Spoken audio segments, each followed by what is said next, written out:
Hello, boys and girls. Greg from the Scary Spirits podcast here to make you another cocktail. This week's cocktail is called the Madeline cocktail, and it is the featured cocktail in today's episode. We're going to take our champagne flute. To that, we're going to add Cointreau, 1/2 an ounce.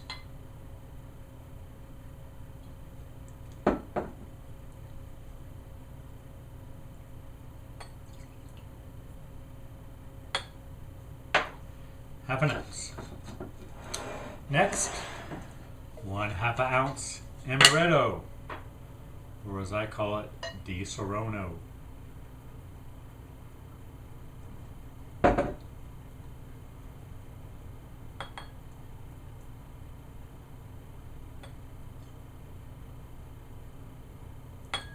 One half ounce. Followed by pineapple juice, 3.5 ounces.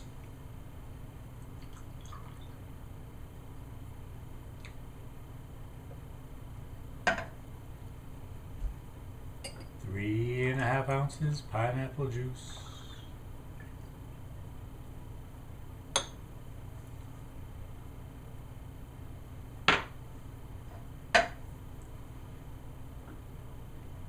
And there you have it, boys and girls, the Madeleine.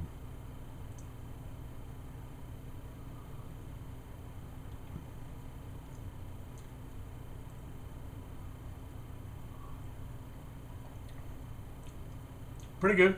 Tastes a lot like pineapple juice. I do get the amaretto though. Thanks for watching. Hope you enjoy the podcast. See ya. Most older brothers think they know what's best for everyone, especially their little sisters. And this week's episode of the Scary Spirits podcast, House of Usher, is no exception. Poor Madeline. She was living the life in Boston. She even had a fiancé. But when her older brother summons her back to the decrepit family mansion, things take a turn. And not for the better. Maybe don't be like Madeline. Take control and decide for yourself, damn it. Cheers. Welcome to the Scary Spirits podcast. Please be advised that the presenters may use adult language and/or discuss adult situations. This podcast is not intended for younger listeners or those that may be easily offended. So, if you're ready, let's go.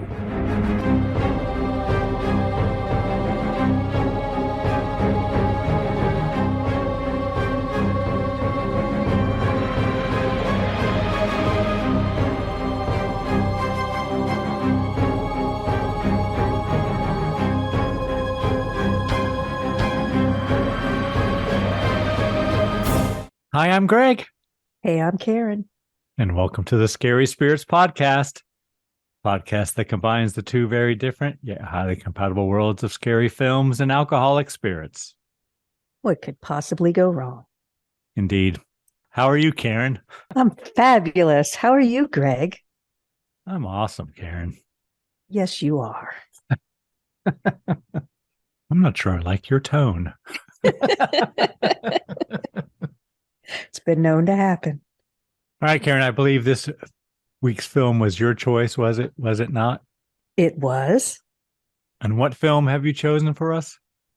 I have chosen the 1960 film, The House of Usher. Any reason you chose this film, Karen?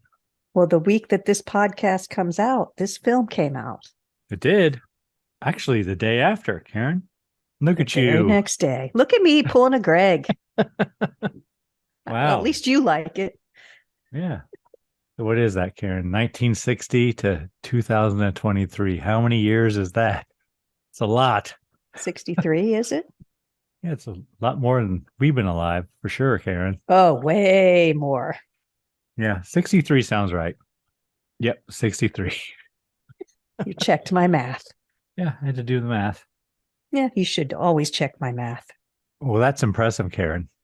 Do you have My math, or that no, I chose a movie that comes out this week. Movie that there's actually like a tie-in. It's just not some movie some people on the street told you we should watch. Hey, scary spiriters told me. Do you have a cocktail to go with it? I do. And what would that be, Karen? It's called the Madeleine. The Madeleine. Did you pick it because that's your favorite Winger song? No, I don't know if I know any Winger songs. Or there's one about being Oh. 17 or something, right? Sexy and 17. Yeah. I think that's what it's called. Where she's only 17. Oh yeah, that's what it is. She's only 17. I think the There's sexy probably 17 is the it Stray must- Cats, I think. Gross. Okay. Anyway. I don't know. Now I have to look it up, Karen. Well, while you do that, I'll tell everyone what they need for this drink. Go You're going to on. need 0.5 ounces of Cointreau, 0.5 ounces of Amaretto, and 3.5 ounces of pineapple juice. It is the Stray Cats, Karen. Sexy and 17. Gross. And here are the very complicated directions for this lovely cocktail. Put all the cocktail ingredients. It's not in gross your- when you're 16, Karen, though. Or 17. Even. All right, now I'm going to have to start all over. Yes, if you're 16 or 17, but that's not how old those men were when they were singing the songs. No, but So let's just in say they were 1983, okay. We're going to settle on all those rock and roll guys were just remembering their youth when they sang those songs. yes. Okay, so the Madeleine, Yes. you're going to need 0.5 ounces of Cointreau, 0.5 ounces of Amaretto, and 3.5 ounces of pineapple juice. You're going to put all the cocktail ingredients in the right order, which are Cointreau, Amaretto, and pineapple juice, into a champagne flute. Somehow you're supposed to layer it, I think, but mine did not layer. Mine didn't either, but they didn't say layer either. No, they So- didn't. And if I were you, I would chill the pineapple juice, I think. But Mine's it's not. very I like- tasty. Mine's not chilled. I like it fine. I like it a lot, actually. It's very pineapple juice. Well, yeah, but you There can is taste the almond. amaretto. There amaretto Yeah. is there. You can taste it. Okay. I think it's delicious, but It is good. Should we give our friends and listeners time to make their own, Karen? yes, go make their Madeleine and stop thinking about 17-year-old girls, Greg. Hold on.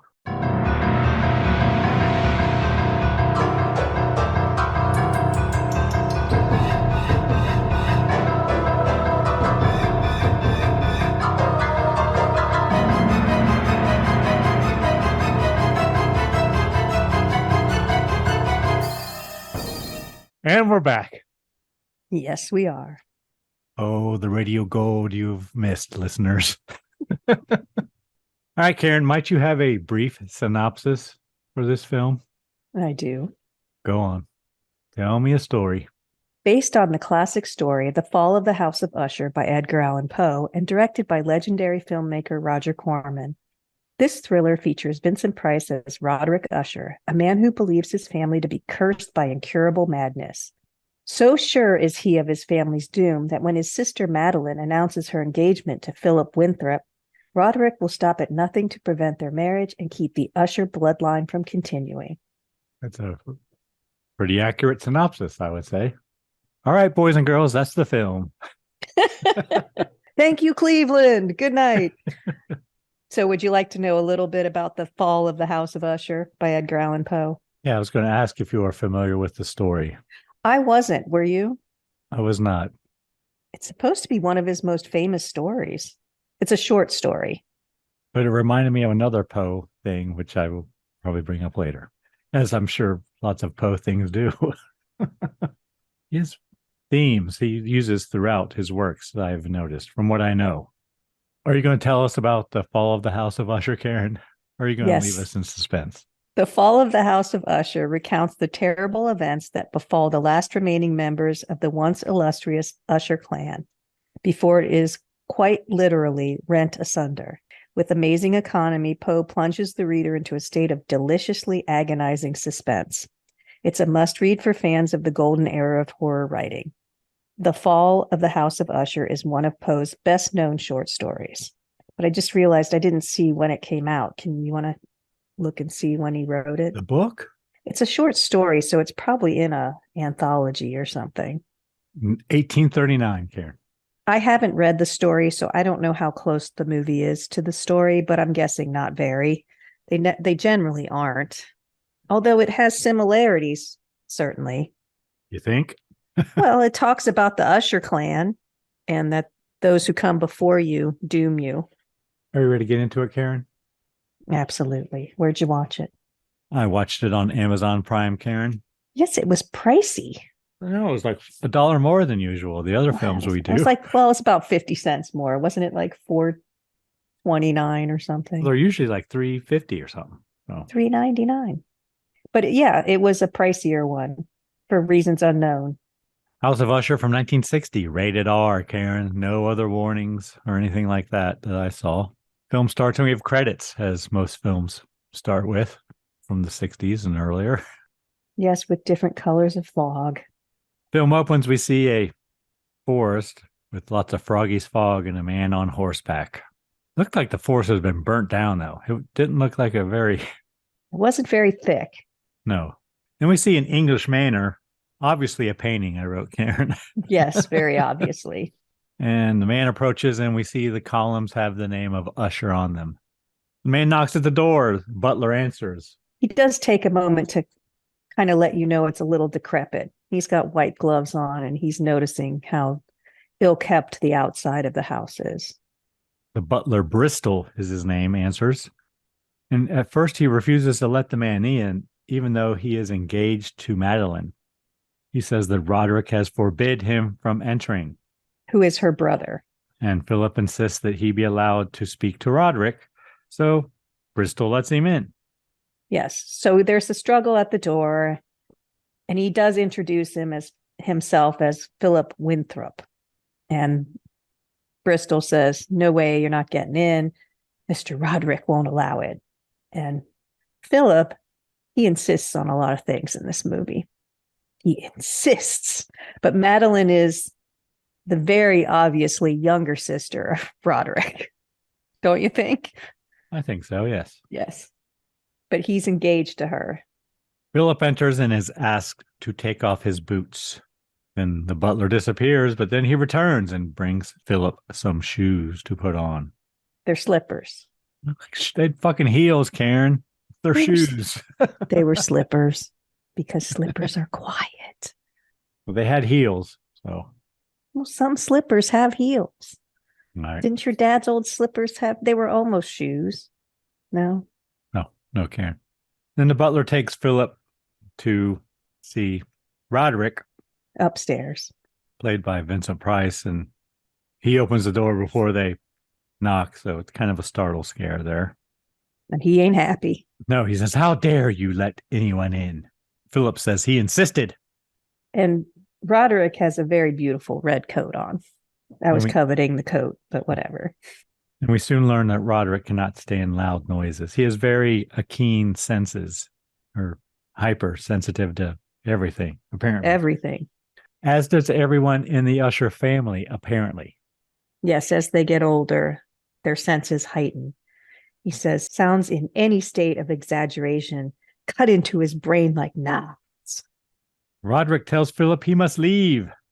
Philip says he's staying because he and Madeleine are engaged and he wants to see her. Roderick says it was a mistake to become engaged to Madeleine and that she is confined to her bed. Just then, Madeleine enters. She doesn't look too much like she needs to be confined to her bed, no, does she? She looks pretty damn good, Karen. She does. That red dress. Is that when she's in the red dress or is that later? I don't know. But she looks good. Madeleine convinces Roderick to let Philip stay. And Philip says, I'm not leaving. And right here I wrote that there's good music throughout. Yes, haunting kind of music, yeah. Up until this point, there's been music the whole time in the background. And this is where I wrote, Madeleine looks significantly younger than her brother. Madeleine looks about 20 and Roderick looks about 60. So Roderick takes Madeleine back to her room while Philip looks around. Roderick asks Philip if he really intends to marry Madeleine. And he asks if they intend to have children. Before that, the fireplace has a fire in it and some coals jump out and hit Philip. Yeah. So He does, and he also comments on the painting over the fireplace and asks if Roderick painted it. So Roderick has come back into the room, and he says yes, and asks him also if he plays the lute that's sitting there, which he says he does. So you want to know all about the lute? Absolutely. It looked like I'll call it a dual-stringed instrument, but go on, tell me about it. Well, they call it a lute. It is a lute. So the lute is any plucked or bowed chordophone whose strings are parallel to its belly or soundboard and run along a distinct neck or pole. What's a chordophone, Greg? A stringed instrument, Karen, is a chordophone. Yes, any instrument with strings. To play the lute, it's plucked or strummed with one hand while the other hand presses down the strings on the next fingerboard. By pressing the strings on different places of the fingerboard, the player can shorten or lengthen the part of the string that is vibrating, thus producing higher or lower pitches. So it sounds a lot like a guitar, but it is slightly different, right? I guess. It's more pear-shaped, wouldn't you say? It doesn't have and on this lute at the top where you would adjust the tuning, it's actually perpendicular to the neck. Yeah. So it does look different. It does look like it's a dual stringed instrument, like a 12-string guitar, right? It does look like that, yes. So each string is tuned to a specific pitch, and the string adjacent to it is an octave higher. So 2 strings, same pitch, an octave apart. So it's just like a 12-string guitar in that sense, apparently, Karen. So as you said, Roderick wants to know if Philip really intends to marry his sister. And why? Why? Why would you want to? Why? And apparently they've been in Boston and they were convinced they were destined to be together. And Roderick tells Philip that Madeline cannot leave the house for her own sake. And once again, he tries to get Philip to leave. That's all he does the whole movie is try to get Philip to leave. He does ask Philip, well, if you intend to marry her, do you expect to have produced children?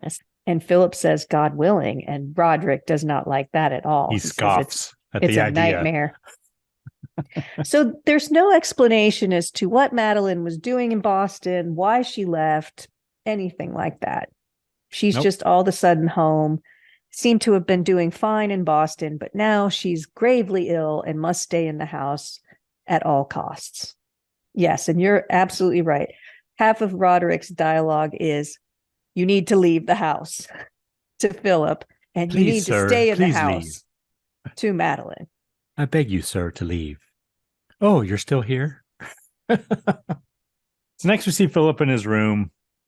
There's a candlestick, and it seems to be moving on its own, but apparently it's vibrations, Karen, and the house appears to be falling apart.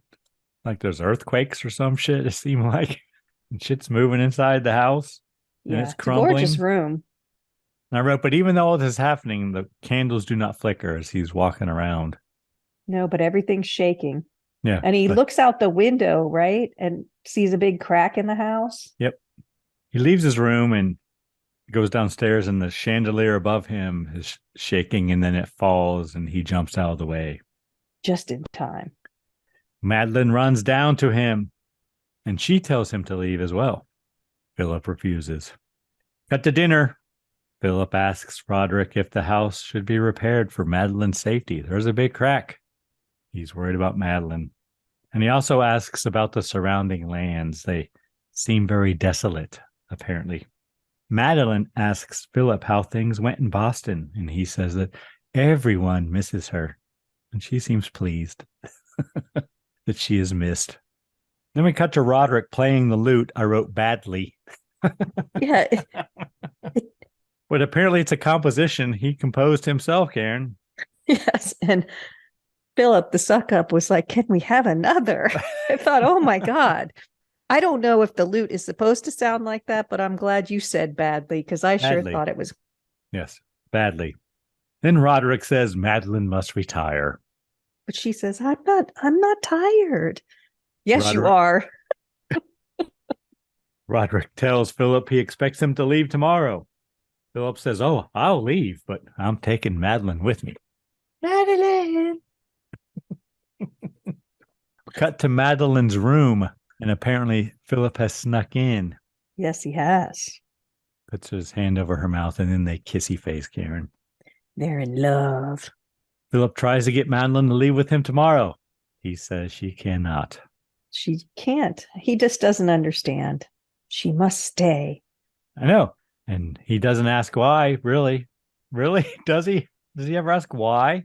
Well, he does. He doesn't specifically. He just keeps saying, I don't understand. I don't understand. Which is kind of why. Okay. Then Roderick enters and basically says, good night, sir. Busted. Go to your room. The worst. Getting busted. And then Roderick professes his love for Madeline. Brotherly love. Yeah. He tells her she knows she can never leave there. Why do you hate me? Why do you keep me here? And then he says, no, I love you. Philip still intends to take her away tomorrow. And Roderick still wants him to leave now. Cut to Philip in his room, and he hears noises, and he goes out to investigate in his puffy shirt. It's a pirate shirt, kind of, isn't it, Karen? I think it's a night shirt, but yeah, back in the day. No, it's a puffy pirate shirt, Karen. Did you have one? No. Okay. I probably did. So he knocks on Madeline's door, and then he enters, but she is not there, Karen. The wind blows in the window. Apparently the window's open, and the door shuts behind Philip. Philip hears noises and goes out into the hall to investigate. He goes to the landing, and the banister falls away. It is disintegrating, it appears, Karen. Rumbles in his hands. So while I was watching this, I was thinking, okay, well, I knew that the original Poe story was called The Fall of the House of Usher. And I was thinking, is that like a literal title? Like the house is going to fall? Because I think it's both. I wasn't familiar. Yeah, I'm sure it is. He's wicked clever like that. Yes, he was. So then we see Philip, and he's looking around the house. Following the noises, kind of. Yeah, and he finds his way to what appears to be a chapel. Then he finds what it looks Madeline. like to me. Yeah, finds Madeline, and she's like laying on a slab or some shit, right? Yeah, it was weird. And the butler, like she's dead. Yeah, butler comes in and tells Philip he must not touch her. He tells him that she sleepwalks. And she's obsessed by the thoughts of death. The butler carries her back to her room. Apparently he's done it many times or some shit. He looks like he's done it before. He just lifts her like she's nothing. As Philip stares at the crucifix on the altar. Very dramatic. Next morning, Philip comes down to the kitchen, and he wants to take Madeline breakfast. Aw, breakfast in bed. Yeah, wants Bristol to make some eggs and maybe some fruit, but no, he insists on giving her gruel. Do you remember what gruel is? Not exactly. I think of it like oatmeal, though, right? It is the thin liquid form of oatmeal or other meal boiled in milk or water. I think we had it maybe in a Christmas Carol. I can't remember. We talked about gruel before. We did not have it, Karen. We talked about it. We talked about it. We have not had it. But it's interesting. Again, he thinks she's going to eat eggs and fruit, and which she obviously must have done in Boston, right? So all of a sudden, I guess she didn't eat. They were spent time together in Boston. I'm sure he would have noticed if all she ate in Boston was gruel.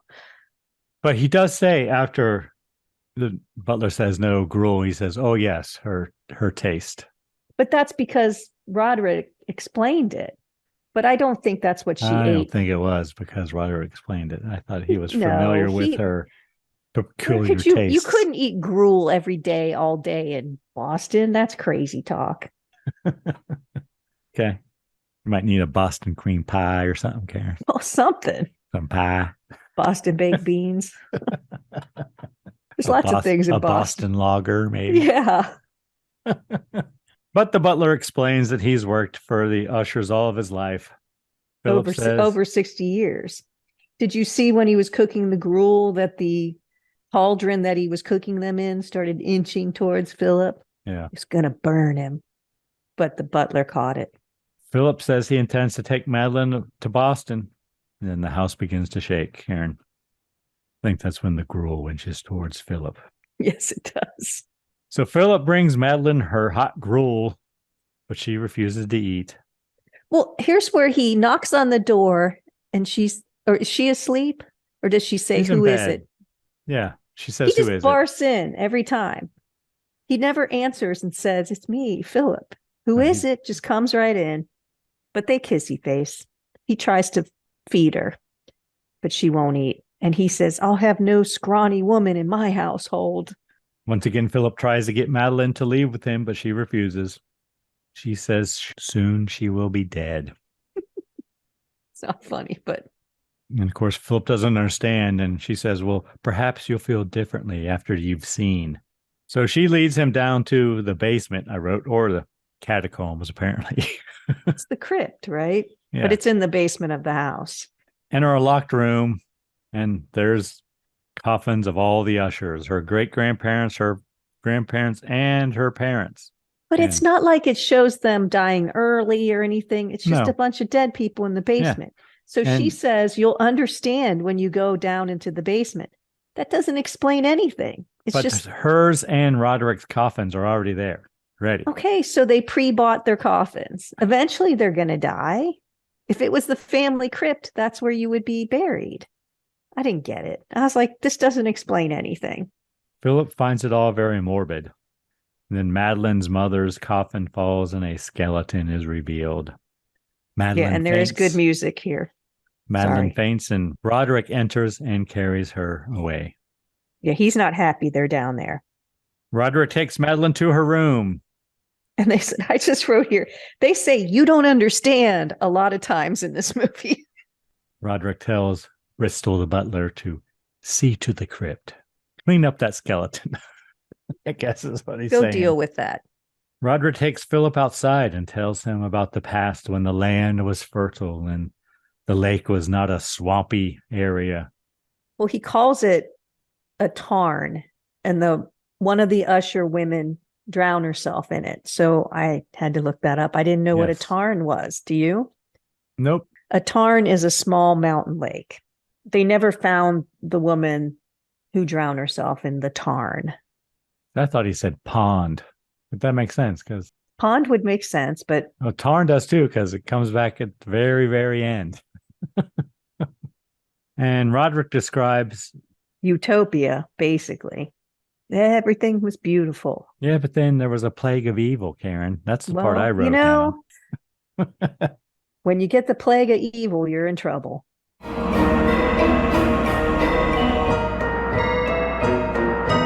You've just listened to half of this week's episode. Are you loving it? If so, can you do us a big favor and leave a review wherever you listen? Reviews help us grow the podcast. We just want to say thanks so much for your support. Now let's get back to the good stuff.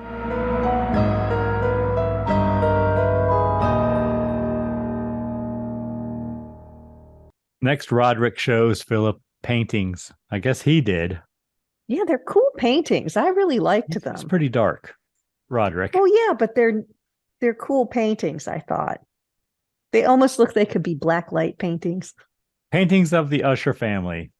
Gives a brief history of each one, and they're all bad people, Karen. Each one worse than the last.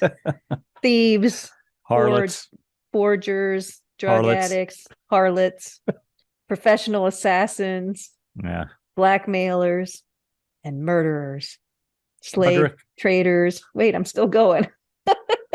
Smugglers. All right, go ahead. Roderick explains that the house was brought from England and the evil lives within its stones. But Philip doesn't believe that the sins of the father visit upon the children. So he thinks all of this is irrelevant. It's like, why are you telling me this? Roderick's like, because the house is evil. You know, there's a Black Sabbath song called Sins of the Father, Karen. That's what popped in my head when he said that. As it should. Yeah. And then Roderick tries to convince Philip that the evil is within Madeline as well. Roderick tells Philip that if Madeline were to have children, the evil would spread throughout the world. Philip blames Roderick. He still intends to take Madeline away. Well, and Roderick says, do you think all these things happened by accident? You know, the chandelier falling, the coffin falling, everything. It's the coals. Says, it's the house. And Philip says that's ridiculous. And he does not believe that Madeline is evil. He goes to see Madeline, and then she agrees to leave with him. He tells her to pack some things and they will leave in an hour. She doesn't need much, just a small bag, he says. I don't even know leaves. why they did that. They should have just walked out the door and Yeah. bought everything they needed in Boston.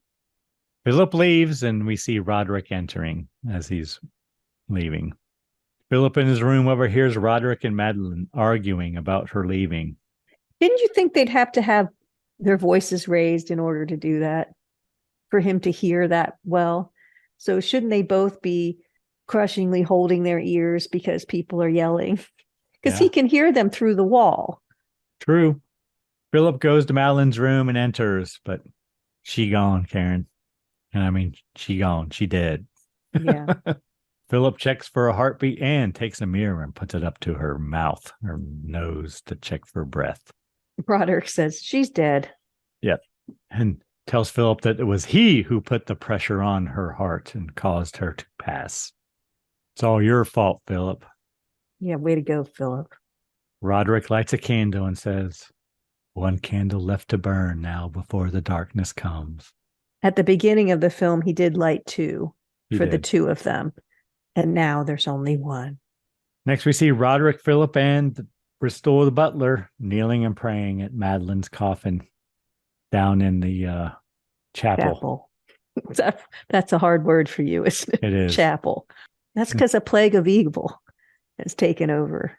Philip and Roderick argue, and as they are, Madeline moves her fingers, but Philip doesn't see it. Roderick does, though. Yeah, you could see her breathing, too. And Roderick goes and closes the coffin. He can't bear to look at her anymore, he says. He just doesn't want Philip to see that she's moving. Philip insists on helping Roderick and the butler carry the coffin to the catacombs. He insists. Which obviously isn't very heavy. But yes, he insists again. He won't Apparently, leave. it was not very heavy, Karen, because there was only two of them carrying it. It was supposed to be stone. At one point, Vincent Price takes one hand off. Yep. So he's carrying it with one hand. Just moves it over. That's what I said. Right. Obviously, it's not very heavy. They leave and we zoom in on the coffin. We hear Madeline breathing and there's a scream. And it cuts to the next day. Philip getting ready to leave. Why didn't Bristol just let him go? Butler offers him some coffee. And as they're conversing, he lets it slip that catalepsy runs in the family, Karen. Yes, he does. Catalepsy, which is a neurological... We've talked before. I know, but we're going to talk about it. We've done quite a few films that feature catalepsy, I think. To remind everyone. I think they're all Poe films as well.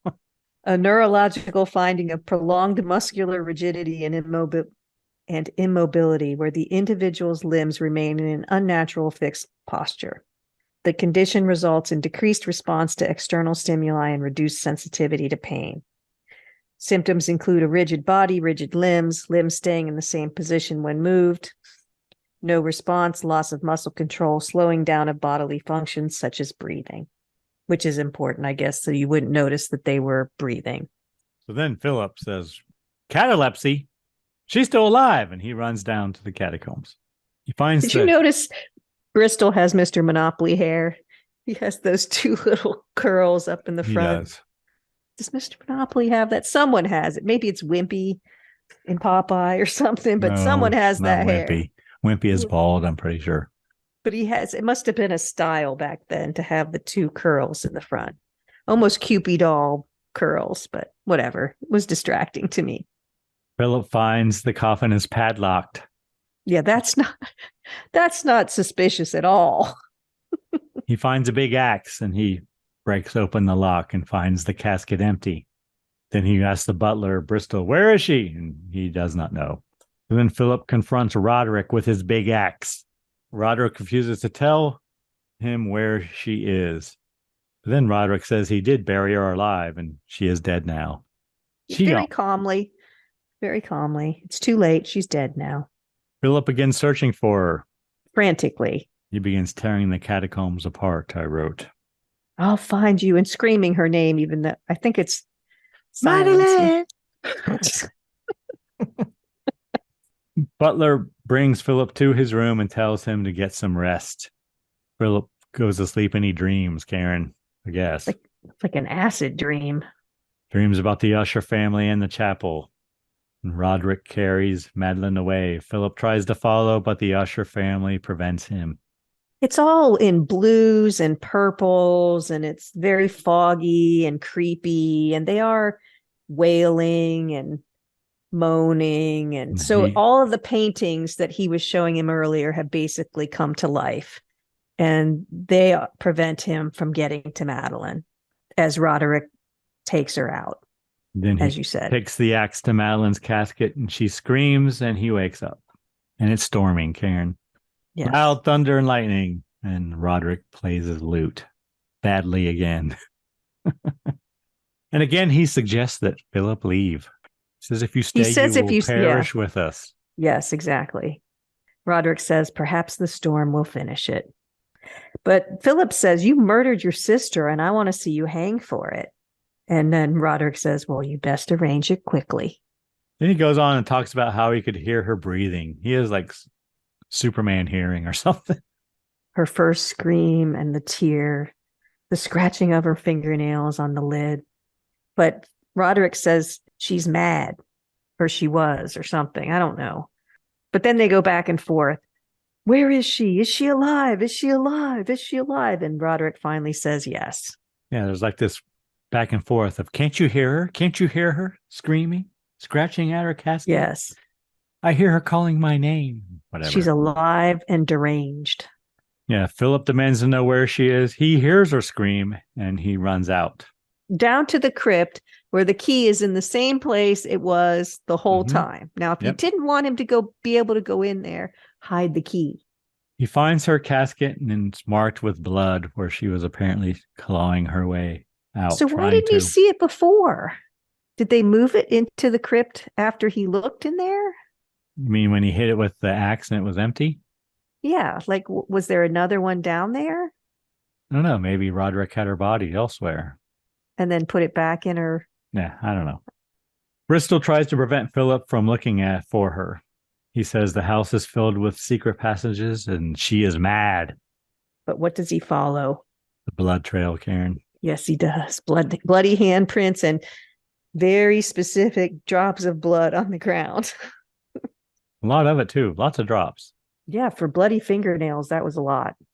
Philip runs through a passageway and tries to find her. Cut to Roderick in his room, and he gets his flintlock out, Karen. And right here I'm thinking, isn't this just exactly the same as Pit and the Pendulum? Almost.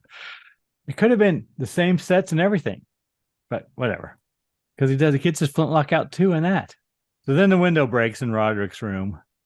The wind blows out the candle in his room. Like it's your turn, right? Like that was the single candle that he lit, so now it's out. And Philip is racing through these catacombs with no light source whatsoever, but somehow it's lit well enough for him to see. He does see a rat. Yeah, and he finds his way back to the room with all the paintings of the ushers. Which is Roderick's room, right? Oh, like no, I guess not. The foyer or something. It was like in the main living area. No, just the painting of the house was in Roderick's room, I guess. He follows Madeline's blood trail, enters a room, and Madeline attacks him. She gone crazy, Karen. She has very big eyes. Butler comes in and she runs away. Once again, Bristol, the butler, tries to get Philip to leave. Why don't you just leave? For the love of all things holy, just leave. Madeline is in Roderick's room. And she goes after Roderick, and Philip tries to stop her. Well, he just drops the gun inexplicably. Yes. Why did they even have that scene of him getting out the gun? He just drops it as soon as she walks in the door. And the fire spreads from the fireplace in Roderick's room. With obvious accelerant, but it's going good. Madeline is mad in like the crazy sense. Yeah. She cray. She's screaming and attacking anyone who moves, basically. So she grabs Roderick and strangles him as the room burns, Karen. It's an impressive fire. Roderick tries to tell her there was no other way. He had to kill her or bury her alive or whatever. Yeah, I don't know why he had to bury her alive. But as the room becomes engulfed in flames. Bristol does get Philip out of the room. Yeah, Philip runs out of Well- the house as it burns. Yeah. But beams fall on the butler and Madeline and Roderick. And the door opens for Philip as he Yes, gets it does on its own. And I wrote lots of fire. It's like he should have gone out a secret passageway. Those were all stone. But he gets out. And then we have words to read, Karen. And the deep, dank tarn closed silently over the fragments of the House of Usher. Poe. You see the house sinking into the tarn. The burnt, there's nothing left of it. Yeah, I didn't really get that, but yeah, that makes sense. It was lowering down. Yeah, I know. Was it quicksand or just turning to ashes or what it was? I think it was going into the tarn. Probably was. Yeah, the tarn closed silently over the fragments of the House of Usher. Credits the end, Karen. They were visual credits, though, which I like. So you knew what Vincent Price looked like. Although there weren't that many. There was only people. 4 characters. There were only 4 people in this film, Karen. No, well, all the relatives were in it too. I guess, but they don't moaning and wailing. Did they get credits at the end? Did you see them? Did you watch didn't them all? because I was late, so I didn't neither. watch it. Yeah, there's 4 people in the But cast. I think the cast said 14, I thought. Didn't it? I don't know. 4 people. So it was easy to remember who was who. That was one good thing. So other than that, Karen, anything you really enjoyed in this film? I thought The Vincent shows? Price was really good. He I was liked very him. good. I liked Philip also. I thought the acting was good. Mm, I liked him. eh, I thought he was handsome. I thought he wasn't a good actor though. I thought he was. He was. He wasn't. You were blinded by his handsomeness, Karen. Well, it's been known to happen. The story was interesting. I did look him up to look and see if he was like related to Matt Damon because his name is Mark Damon. Oh, is he? But he's not. I thought the story was good. I mean, it was different. You know The who wrote house the being- screenplay, Karen? No, who? Richard Matheson. Hmm. This is like the 3rd Richard Matheson film or more. He did this. He did The Pit and the Pendulum, and he wrote Hell House. Yeah, Richard Matheson wrote the screenplay, produced by Roger Corman and directed by Roger Corman. I liked that the house was kind of a character. I wish they would have done a little more with it, but Well, I that's thought what that was. Roderick led you to believe, right? Well, it was shaking. I don't know how he would make the house shake on his own. Yeah. And the door did open at the end. So it let out the innocent. The sets were nice. I liked the sets. How about you? What do you got that you liked? I agree. Vincent Price was very good. The other acting, it was fine. It wasn't that great, I didn't think. It's a pretty low budget film. Actually, this film company, American International Pictures, they were known for doing like low budget black and white films, like double features. This was like their first big film they decided to do. It's the first one in color, I believe. 1/3 of the budget went to Vincent Price. Wow. Corman did a lot of Poe things too. Roger Corman. He did this. I think didn't he direct Pit and the Pendulum too? Yep, he did. The Raven as well. That's all. I mean, it was fine. I would say Vincent Price saved it for me. Oh, there were other things I didn't like, What didn't you particularly. like? Well, there was a lot of loose ends, like we sort of talked about during the film. Why was she in Boston? What was she doing there? Why did she come home? Why did he have to bury her alive? Did he have to make her go mad? That just seemed odd. And I think it dragged. Yeah, he had a gun. He could have shot her. Right. Or poisoned her or anything. It dragged a lot because you're right. As we said, they say a lot. You should leave. You should leave. I insist. And he You should insists leave. on staying. I insist. So it took a while to get things going. I thought the house was going to play a little bit more of a role to make it a little spookier, or we were going to find out that he was behind the chandelier falling and all of those things. But it's like storylines just went nowhere. But I thought the dream sequence was interesting. I didn't mention that. I liked that, where it was different colors and it was different at least. And I thought the characters in it were creepy, and it was a vivid dream for him to have. But it does seem like on the other side of the coin, it seemed like they thought, well, we can do this cool thing with colors. Where can we stick it in? And then they just did. So, but I did like that sequence, which I didn't mention. Did you not like anything besides the acting of the other I didn't think characters? Philip was a very good actor. Whatever. Could have been the source material, though, but I don't know. I insist. It was definitely low budget. It doesn't seem like a lot of effort was put into it. But I've read before that this was considered one of Vincent Price's best performances. Oh, he was good. But was he really that good, or was he just better than everyone else? It's true. You know, I He was better than everyone else. yes. But I didn't think this was his best performance. We've seen better, I think. Well, it's no House of Long Shadows, is it, Karen?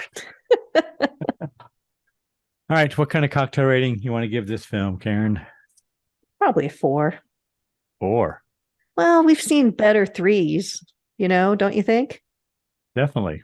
Lots of the 3s we've done are really 2.5, I think. Right. So this one we have to throw down to a 4. I think if you'd like to see it, Vincent Price is excellent, but there isn't much else going for it, I don't think. No. And I swear it's Pit and the Pendulum reimagined or something. It's too bad it's not the similar. same cast. Can you guys just stay? We're going to film another one. Would you like to hear a review from the time, Karen? Of course.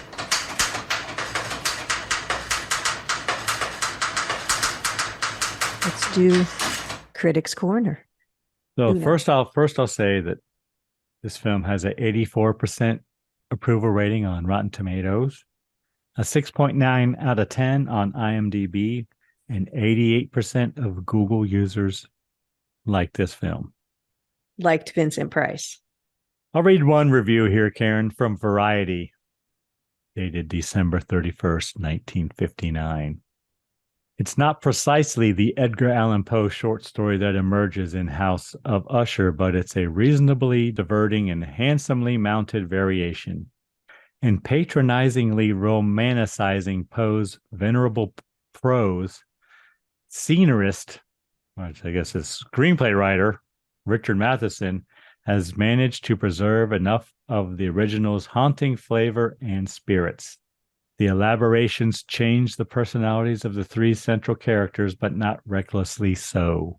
In Poe's tale, the first-person hero is a friend of Roderick Usher, not his enemy and the romantic wooer of his doomed sister, the Lady Madeline.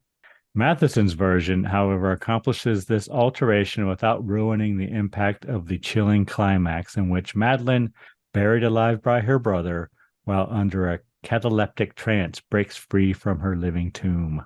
Price is a fine fit as Usher, and the lady who plays Madeleine successfully conveys the transition from helpless daintiness to insane vengeance. Hero Mark Damon has his better moments when the going gets gory and frenzied, but lacks the mature command required for the role. Harry Ellerby is outstanding as an old family retainer. That's Bristol. The butler. Yeah. The cobweb-ridden, fungus-infected, mist-pervaded atmosphere of cadaverous doom has been photographed with great skill by Floyd Crosby and enhanced further by Ray Mercer's striking photographic effects and vivid color, most notably during a woozy dream sequence, Karen. I like how Variety, they make a point of naming everyone who they give everyone credits. Like I guess because it's director or the photography director and because it's a group effort. Yeah, it's a magazine for Hollywood, right? Yeah. That was Variety. I did find a New So York... they seem to like it. Yeah, for the most Sorta. part. I've had a New York Times one as well that didn't like it as much, but basically it came down to they thought Vincent Price and Myrna Fahey, who was Madeleine, were good, and said they did the best they could on the low budget. For a low budget film, it is pretty good. True. I think it's what you would expect. it just gets a little monotonous. You should leave. I insist. You should leave. I'm staying. You should leave. I'm staying. I understand why he's staying. I understand why they want him to leave, but they never really give him a good enough reason to go. And she doesn't tell him to leave either, really, with any heart behind it. So when you're in love, you're not going to leave. All right. What'd you think about the cocktail, Karen? I liked it. Madeleine cocktail. Don't you think it's a Lanai drink? Yeah, it's definitely an eye drink. Very tropical. Put it on the menu. It was a good choice, thank goodness. Madeline's in the movie a lot, and they say her name a lot, so I feel vindicated. Differently, though. Well, how was I going to know that? There are different spellings. Yeah, the drink is Madeleine, like the Winger song. All right. Anything we learned today, Karen? We learned what a tarn is, and we learned some things that we reviewed some things. Gruel, cataleptic state. We did learn a little bit about The Fall of the House of Usher by Poe. Not a ton, but a little. And we learned about the lute. Yep. And some really inappropriate rock songs. Stop singing the song and move along. I can see you bobbing your head. I'm reading the lyrics and it's all coming back to me. Come back from 1985 or 83. All right, Karen. Next film. Your choice. Oh, is it my choice already? Can't wait. What do you got? Next week, Karen, we're going to watch The Thing from 1982. John Carpenter's The Thing? Yes, Karen. John Carpenter's The Thing. I've not seen that. I'm guessing you have. I've seen parts of it at least. Yeah, The Thing came out on June 25th, 1982. And our next episode comes out June 28th. No. So celebrating the anniversary. Yes.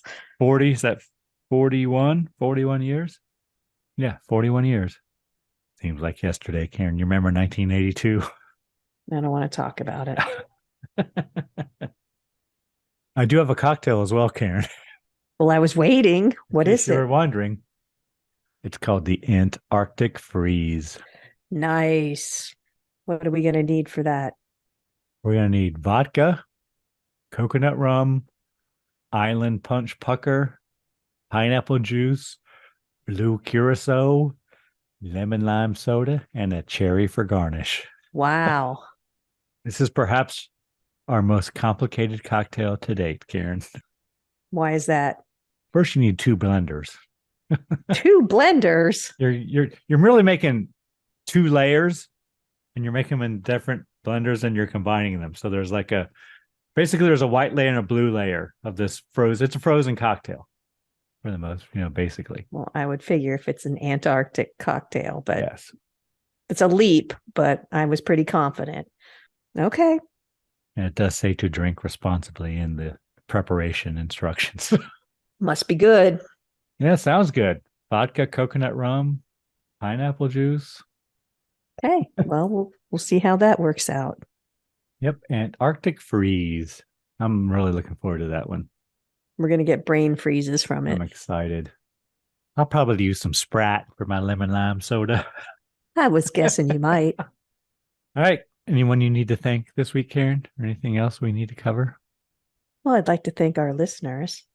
Greg, there's a lot of podcasts out there.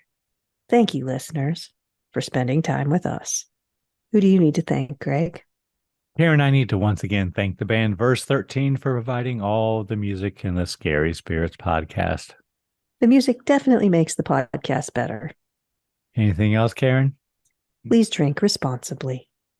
Yes. Thanks so much for listening. Want to keep in touch? Check out our website, scaryspirits.com. Follow us on Facebook and Instagram at Scary Spirits Podcast. Find us on YouTube at Scary Spirits Podcast. If you have questions or comments, you can email us at info@scaryspirits.com. To help us grow the podcast, you can leave us a review on Apple Podcasts. We really do appreciate your support. And as always, please drink responsibly.